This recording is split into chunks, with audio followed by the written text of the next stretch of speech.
Welcome to another Space Station 13 video. I'm BasedBellagio. Today I am doing an introductory guide to hacking so you can learn how to hack in Space Station 13. There's many different machines that you can hack and get access to unique items and secret contents. For example, if you hack the seed vendor as a botanist, you can get access to contraband seeds like weed, mushrooms, and other funny things. First thing you're going to need is tools. The tools are a screwdriver for opening up the maintenance panels on most machines. You'll need wire cutters for cutting and mending wires, and a multi-tool for pulsing wires. You can also use a signaler, and this is a more makeshift method, and we'll talk about that in a little bit.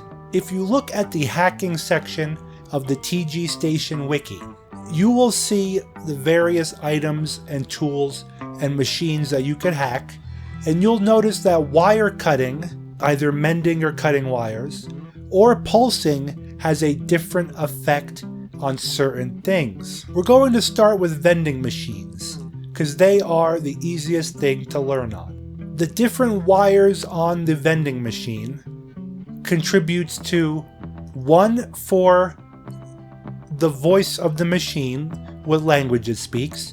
One will cause shock and harm you or other people. One has access.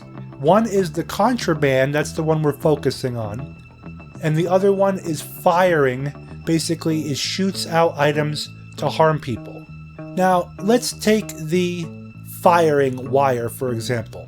If you were to cut it, it will cause the machine to fire stuff at people, and this turns off the red blinking light. That's your indicator that you found the right one. But if you were to pulse it, it'll toggle firing on or off, whereas cutting it is basically keeping it on fire mode, and mending the wire restores it to normal. If you were to cut the speaking wire, it will silence the machine from speaking, but pulsing the speaking wire switches different spoken languages of the vending machine. The shock wire, which you'll find out by the orange light or if it electrocutes you, if you were to cut it, it causes it to electrocute people indefinitely.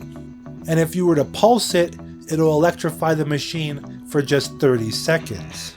So you really need all three tools: screwdriver, multi-tool, wire cutter, and the multi-tool can be swapped out for a signaler, but it's a little bit more advanced. The signaler, you attach it to a wire, and then you send a pulse through a second signaler or the app on your handheld tablet modular computer, the one that you start out with, or any modular computer, the signaling app. You would match the frequency and then send a signal to pulse it. And you would have to move the signaler to each wire and then send a pulse. That's why the multi-tool is a lot easier. Now, you also want insulated gloves. If you get the budget insulated gloves, it's just a 25% reduction in harm from being electrocuted. But insulated gloves give you full mitigation from shocks. Another thing that helps for the more ghetto hacker out there is a Gray Bull energy drink. This will make you immune to shocks for a short period of time if you don't have insulated gloves. For a vending machine, it's a little bit less dangerous, but still it can kill you. And the reason why is because vending machines only have 5 to 6 wires, whereas a door, for example, has up to 11 different wires, sometimes even more. Some of the wires are just dummy wires. Now the whole idea is, as a beginner, go to a vending machine. Cigarette vending machines, soda vending machines, any vending machine. Open up the maintenance panel with a screwdriver, and then take your multi-tool, which all these tools you can find in every station's open source maintenance room. It's a little room that you could buy parts at from their vending machines, find some basic toolboxes. You won't find a multi-tool here, but you can ask cargo, engineering, science department, any 3 of those, or anywhere that has an auto lathe. The auto lathes can make you tools, and you can ask nicely for a tool. You can also find multi-tools and other tools in maintenance, but that's the whole fun of this beginner project for you as a new player in Space Station 13, finding the tools, then using them to hack objects. But after the maintenance panel is open, use your multi-tool and start pulsing the different wires. Go down, start at top or bottom, whatever you want, just so you can remember. And when you find the wire that turns on and off the green light, that's your contraband wire. And on every round, for the time you're playing, all these wires will be the same on every single machine, whether it's a door or a vending machine or whatever you're hacking. So on a vending machine, you have an orange light, red light, green light, purple, yellow light, and then the speaker light. The orange light indicates if the machine is electrified. The red blinking light indicates if it's working normally or if it's in firing mode. The green light is for contraband. The purple yellow light is the access restriction light. Yellow means anyone can access it. Purple means the access restrictions are on. And then the speaker light is for the speakers. Once you find the wire that indicates the green light, all you would have to do now on every vending machine on the station is open up the maintenance panel and then pulse that wire that you discovered is for the green light.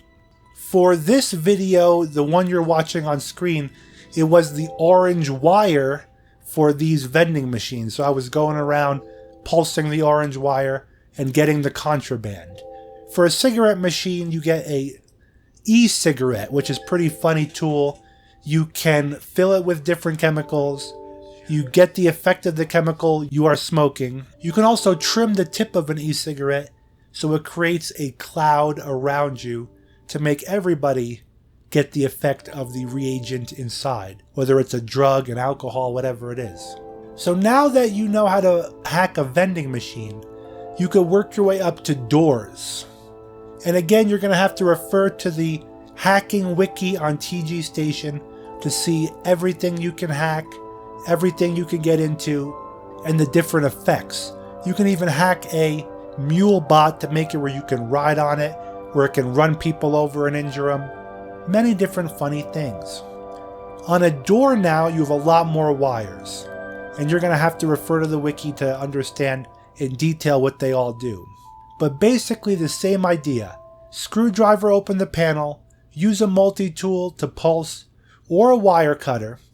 But the whole idea is, there are 2 main power wires and 2 auxiliary power wires on every door.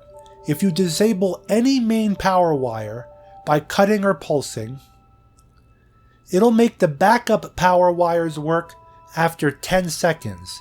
That gives you 10 seconds to use a crowbar to open the door. If you disable both the main power wires and the auxiliary power wires, you'll make the door lose power forever until restored, and then you can open the door with a crowbar as much as you want. There's also the bolt wire. This drops the bolts to make the door unable to be crowbarred open even with or without power. Pulsing this wire will drop the bolts or raise them. This will be evident if you can't open it with a crowbar. Another thing that you can do if you just want to get into a door quickly without finding the wires, any of these power wires, when you pulse it, it'll say the test light is on, the test light is off. This will give you the time to open the door with the crowbar when the test light is off. Again, it'll be restored in 1 minute, if not fixed, so just by pulsing it. By cutting it, you'll disable the auxiliary or power, and it may shock you. This is where the gray bull comes in, insulated gloves come in. So again, once you find the wire, it's the same wire for every door on the station.